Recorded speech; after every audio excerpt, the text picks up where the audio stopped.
Hello friends, इस video में हम आपको भारत के टॉप 10 गैंगस्टरों के बारे में बताएंगे जिनकी दहशत भारत के कई राज्यों में है।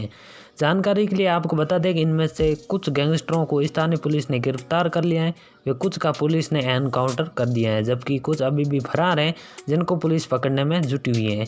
वीडियो शुरू करें उससे पहले आपने वीडियो को लाइक नहीं किया तो लाइक कीजिए, चैनल को सब्सक्राइब कीजिए क्योंकि इस चैनल पर गैंगस्टर से जुड़ी जानकारियाँ मिलती रहेगी।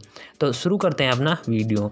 दोस्तों, इस लिस्ट में 10वें नंबर पर नाम आता है बिल्लू सांडा का। बिल्लू सांडा सहारनपुर यूपी का रहने वाला है।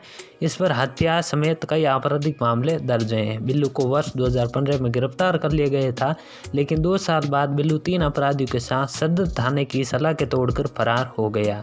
फरार होने के बाद बिल्लू ने कई व्यापारियों को धमकी दी, वे लूट फिरौती आदि वसूलना शुरू कर दिया, लेकिन कुछ ही दिनों बाद यूपी पुलिस ने बिल्लू को वापस गिरफ्तार कर लिया। दोस्तों, इस लिस्ट में 9वें नंबर पर नाम आता है उत्तर प्रदेश और उत्तराखंड के कुख्यात गैंगस्टर सुनील राठी का। इसने वर्ष 1999 में अपराध की दुनिया में कदम रखा था, जब इसके पिता की कुछ युवकों ने हत्या कर दी थी। इस पर हत्या की कोशिश जैसे दर्जनों आपराधिक मामले दर्ज हैं। इसने जेल में बंद एक अपराधी को जेल में ही गोली मार दी थी। इस कांड के बाद ही सुनील राठी का नाम सुर्खियों में आया था। फिलहाल सुनील राठी बागपत जेल में बंद हैं। दोस्तों, इस लिस्ट में 8वें नंबर पर नाम आता है पपला गुज्जर का, जो हरियाणा का रहने वाला है, लेकिन इसका ज़्यादातर समय राजस्थान में ही बीता। पपला पर 4+ से अधिक दर्जन आपराधिक मामले दर्ज हैं। पपला गुज्जर को हरियाणा कोर्ट में पेशी के लिए ले जाया जा रहा था, तभी उसकी गैंग के गुर्गों ने पुलिस पर फायरिंग कर दी। पपला को छुड़ा कर ले गए। कुछ समय बाद पपला गुज्जर अपने साथी का बदला लेने के लिए अलवर आया, जहां पुलिस ने उसे पकड़ लिया, लेकिन सुबह ही पपला गुज्जर के साथ उन्हें थाने पर फायरिंग कर पपला को वापस छुड़ा कर ले गए। पपला पर 4 लाख रुपए का इनाम भी घोषित है।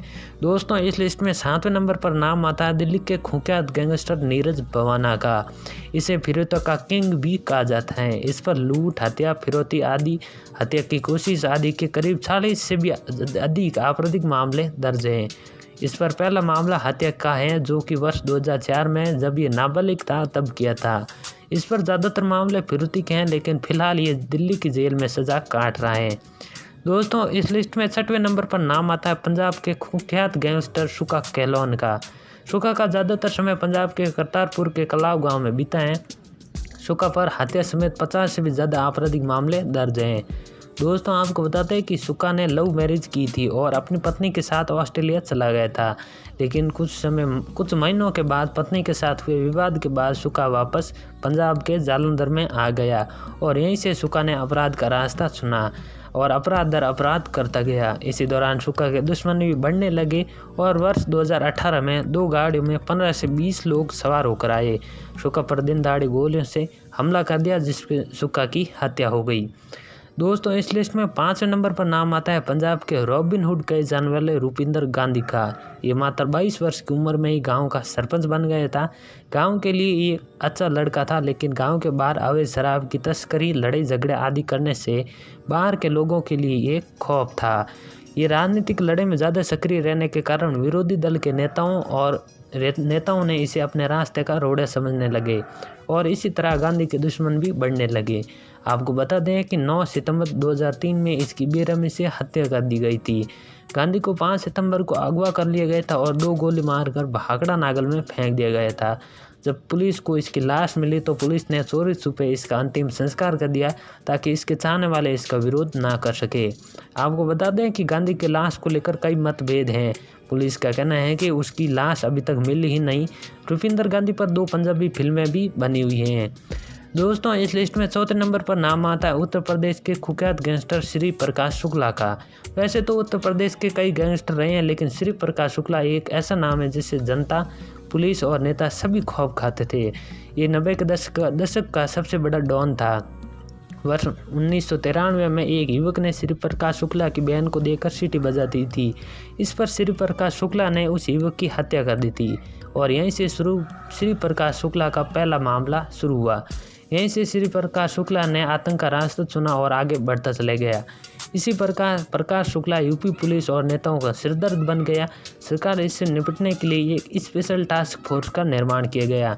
इस फोर्स का पहला टास्क था श्री प्रकाश शुक्ला को जिंदा या मुर्दा पकड़ना।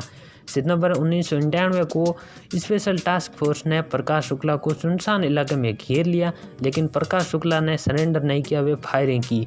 तो जवाबी फायरिंग में टास्क फोर्स ने सिर्फ प्रकाश शुक्ला का एनकाउंटर कर दिया। दोस्तों, इस लिस्ट में तीसरे नंबर पर नाम आता है राजस्थान के कुख्यात गैंगस्टर आनंद पाल सिंह का, जिसके एनकाउंटर पर पूरे देश में बवाल मच गया था। आनंद पाल सिंह मूलतः नागौर के रहने वाले थे। आनंद पाल सिंह पर कई हत्याओं समेत आपराधिक मुकदमे दर्ज थे। इसका खौफ यूपी, हरियाणा, पंजाब, राजस्थान आदि में था। ये हमेशा खतरनाक हथियारों से लैस रहता था। वर्ष 2006 में इसने अपराध की दुनिया में कदम रखा था। उस पर पहला आपराधिक मामला जीवनराम गोदारा की दिन दहाड़े गोली से भूनकर हत्या करने का था। वर्ष 2006 से 2011 के बीच ऐसे ही आनंद पाल सिंह अपराध करता गया और आखिर में पुलिस ने उसे गिरफ्तार कर लिया। लेकिन वर्ष 2015 में पेशी पर जाते समय आनंद पाल फरार हो गया।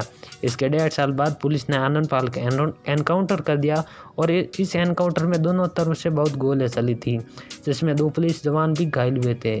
आनंद पाल के गुर्गे भी घायल हुए थे। दोस्तों, आपको बता दें कि आनंद पाल सिंह पर एक पूरी फिल्म भी बनी हुई है, जिसका नाम है रंगबाज फिर से। दोस्तों, इस लिस्ट में दूसरे नंबर पर नाम आता है मन्या सूर्य का, जिसे मुंबई का डॉन भी कहा जाता है। इसने मुंबई के ही एक कॉलेज से ग्रेजुएशन पास किया था। जब ये अपराध की दुनिया में कदम रखा तो उस कॉलेज के साथियों को ही अपने गैंग में शामिल कर लिया। वर्ष 1969 में मन्या ने एक व्यक्ति की हत्या कर दी थी। पुलिस ने उसे गिरफ्तार कर लिया। उसे आजीवन कारावास की सजा मिली और उसे पुणे की जेल में भेज दिया। यहाँ मन्या सूर्य सुधरने के बजाय बिगड़ने लगा। वहाँ पर मौजूद दूसरे कैदियों के साथ मारपीट आदि करने लगा। इससे जेल प्रशासन परेशान होकर मन्या सूर्य को रत्नागिरी जेल भेज दिया।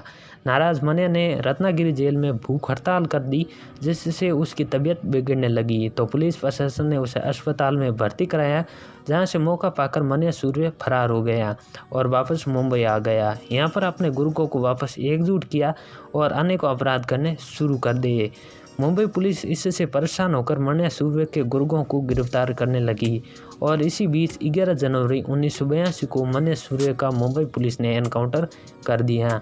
दोस्तों, इस लिस्ट में सबसे ऊपर यानी टॉप पर नाम आता है विकास दुबे का, जो कानपुर यूपी का रहने वाला है, जिसके ऊपर 60 से भी ज़्यादा आपराधिक मामले दर्ज हैं। विकास दुबे का नाम तब सुर्खियों में आया जब यूपी पुलिस उसे गिरफ्तार करने गई तो यूपी पुलिस पर फायरिंग कर दी और फरार हो गया। इस फायरिंग में यूपी पुलिस के 8 जवान शहीद हो गए थे।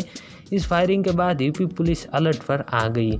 जो विकास दुबे पहले 25,000 का इनामी बदमाश था, वो रातों रात 5 लाख का इनामी बदमाश बन गया।